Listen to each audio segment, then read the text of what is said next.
Je pense qu'Édouard Philippe a perdu ses nerfs le jour où il a eu pour la première fois cette demande qu'il a habillée avec toute la phraséologie du Conseil d'État consistant à parler d'une élection présidentielle anticipée. Donc sur le coup, j'étais très étonnée. J'ai regardé la Constitution. En fait, le concept n'existe pas. Donc c'est la démission ou la destitution.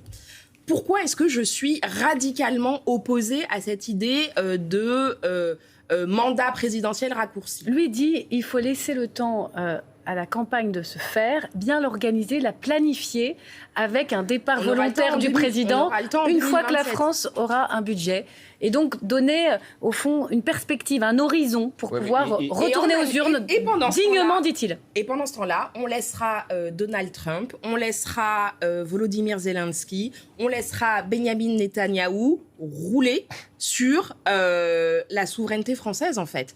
Et je cite ces noms-là à dessein. Pourquoi s'ils partaient avant, ça serait parce que, en fait, la souveraineté française dès lors que le président de la République annoncerait aujourd'hui que dans 6 mois, à l'issue d'un référendum qu'il perdrait inévitablement, puisque le niveau de détestation, malheureusement, à son égard est ce qu'il est, dès lors qu'il annoncerait son départ, on sait qu'automatiquement, il perdrait en impact sur la scène internationale. Et je crois que dans le moment qu'on est en train de vivre, qui est un moment où de grands fauves à l'échelle internationale font de grandes manœuvres, ça n'est pas la meilleure idée qu'on ait de s'affaiblir. C'est pas du tout la même chose qu'il a fait, lui, Emmanuel Macron, pour terminer, avec François Hollande ? Pas du tout, parce que dans la relation qu'il a eue avec François Hollande d'abord, moi je me souviens, j'étais la DIRCOM la co-DIRCOM de la campagne. Et je me souviens très bien qu'à l'époque, on avait une consigne absolue du président de la République, du candidat, qui était ne jamais critiquer François Hollande. Jamais.